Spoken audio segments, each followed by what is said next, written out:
हर हर महादेव। समुद्र की उफनती लहरों को जानने की कोशिश की, उसे निहार कर मनाने की भरपूर कोशिश की। कोशिशों से हर मंजिल की राह मिलती चली गई। सौंप दिया उसे तो हर वजह आसा मिलती चली गई। 4 जनवरी 2024 का वह दिन आज भी मुझे बहुत याद आता है, जब मैंने आरंभ की थी रामेश्वर ज्योतिर्लिंग की यात्रा पर जाने से पहले मैंने इस ज्योतिर्लिंग अथवा धाम के विषय में बहुत कुछ जाना, सुना और देखा। यह ज्योतिर्लिंगों में से एक ज्योतिर्लिंग होने के साथ साथ 4 धामों में एक धाम के रूप में भी जाना जाता है। पौराणिक कथा के अनुसार तमिलनाडु के समुद्र तट पर स्थित इस मंदिर को रामायण कालीन माना जाता है। मान्यता है कि अयोध्या के राजा भगवान श्री राम ने लंकापति रावण से युद्ध करने से पहले विजय की कामना के लिए इसी स्थान पर रेत का शिवलिंग बनाकर भगवान शिव की साधना की थी, जिसके बाद भगवान शिव यहाँ ज्योति के रूप में प्रकट हुए।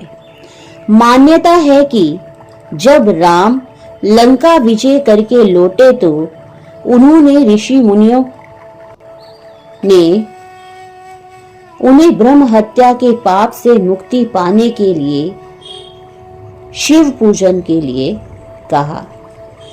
जिस भगवान राम ने हनुमान जी को कैलाश जाकर शिवलिंग लाने को कहा, इसके बाद हनुमान जी शिवलिंग लाने में देर से पहुंचे। इससे पहले ही माता सीता ने अपने हाथ से शिवलिंग बनाया और भगवान राम ने उसकी पूजा की।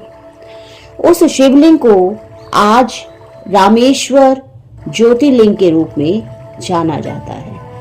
इसके बाद जब हनुमान जी उस शिवलिंग को लेकर आए, तब उसे भी वहीं स्थापित किया गया, जिसे हनुदेश्वर नाम से जाना जाता है। 5 जनवरी 2024 को हम सुबह सुबह ही रामेश्वर ज्योतिर्लिंग पवित्र धाम पर पहुंचे। मन में उत्साह लिए भगवान शिव के दर्शनों हेतु आगे बढ़े। इस ज्योतिर्लिंग के 4 द्वार हैं, जो 4 दिशाओं के सूचक हैं: पूर्व, पश्चिम, उत्तर तथा दक्षिण। सबसे पहले हम पूर्व दिशा में स्थित अग्नि तीर्थ पर गए। यह एक समुद्र का तट है। इसे अग्नि तीर्थम के नाम से भी जाना जाता है। मान्यता है कि मंदिर में प्रवेश करने से पूर्व यहाँ स्नान करना आवश्यक है। वहां हमने स्नान किया। वहां बालू के शिवलिंग भी बनाए। पूजा करने के बाद हमने समुद्र तथा सूर्य देव को प्रणाम किया। मंदिर के पूर्वी द्वार से प्रवेश करने के बाद हमने 22 कुंडों के पवित्र जल से स्नान किया। धार्मिक मान्यताओं के अनुसार भगवान श्री राम ने अपने बाणों से इन कुंडों का निर्माण किया। भगवान शिव का आशीर्वाद पाने के लिए इन्हीं कुंडों के पानी से शिवलिंग का अभिषेक किया गया था।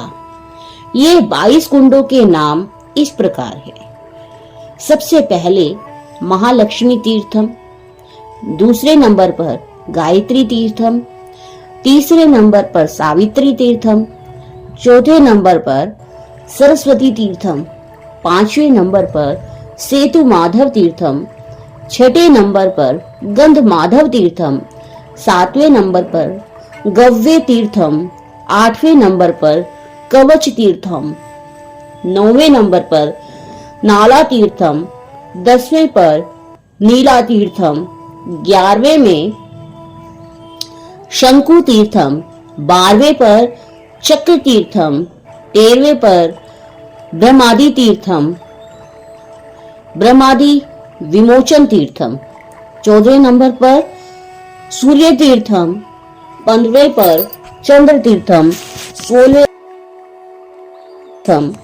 17वें पर यमुना तीर्थम, 18वें पर गया तीर्थम, 19वें पर शिव तीर्थम, 20वें में सर्व तीर्थम और 21वें में सत्यम तीर्थम और 22वें अंतिम में कोड़ी तीर्थम। इन पवित्र कुंडों के जल से स्नान करने के पश्चात मन में उत्साह लिए हम ज्योतिर्लिंग के दर्शनों हेतु पंक्ति में खड़े हो गए। अपने समक्ष भगवान शिव के ज्योतिर्लिंग रूप को देखकर मन बहुत भाव विभोर हो गया। उसके बाद मंदिर में स्थित माता पार्वती जी, माँ लक्ष्मी जी, विष्णु जी, हनुमान जी एवं शिव परिवार के दर्शन किए। मंदिर के पश्चिम द्वार से हम बाहर आ गए। उसके बाद हम वहां स्थित राम रुकित मंदिर में गए। यह वह स्थान है जहां श्री राम जी खड़े होकर समुद्र से पार श्रीलंका को देखते थे। श्री राम जी उस स्थान पर बहुत समय तक रहे। उसके बाद हम धनुषकोडी पर गए। यह हिंदू धर्म का पवित्र स्थल है। रामायण काल में भगवान श्री राम ने श्रीलंका पहुंचने के लिए सेतु का निर्माण यहीं से करवाया था, जो राम सेतु के नाम से प्रसिद्ध हुआ। पौराणिक मान्यता के अनुसार राम सेतु को विभीषण के अनुरोध पर धनुष मारकर तोड़ दिया था। तभी से इस स्थान को धनुषकोडी के नाम से जाना जाता है।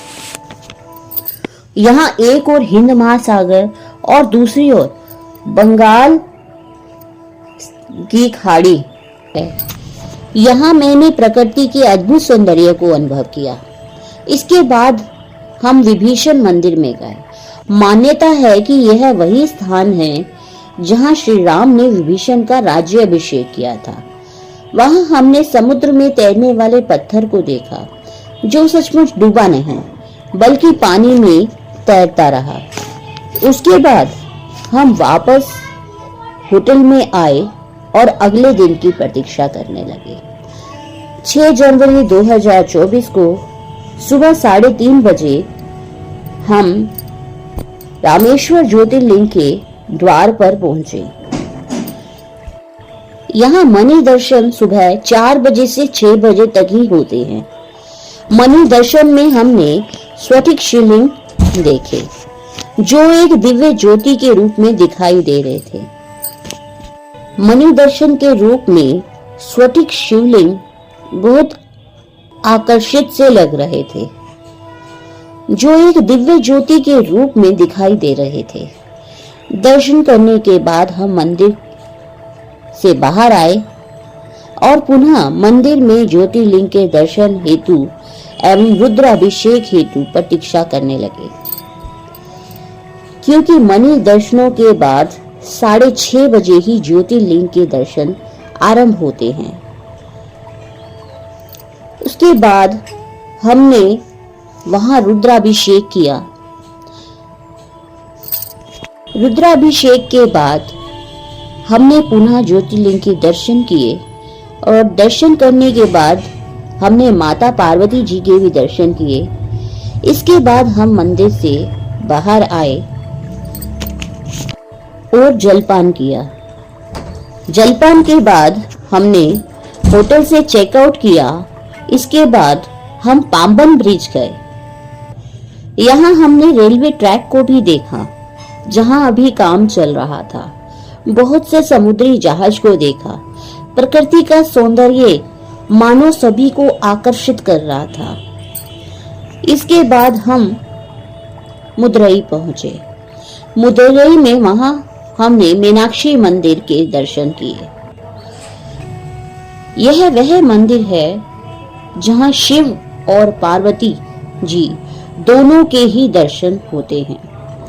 इस मंदिर के गलियारों और मीनारों पर 33,000 से अधिक प्रतिमाएं हैं।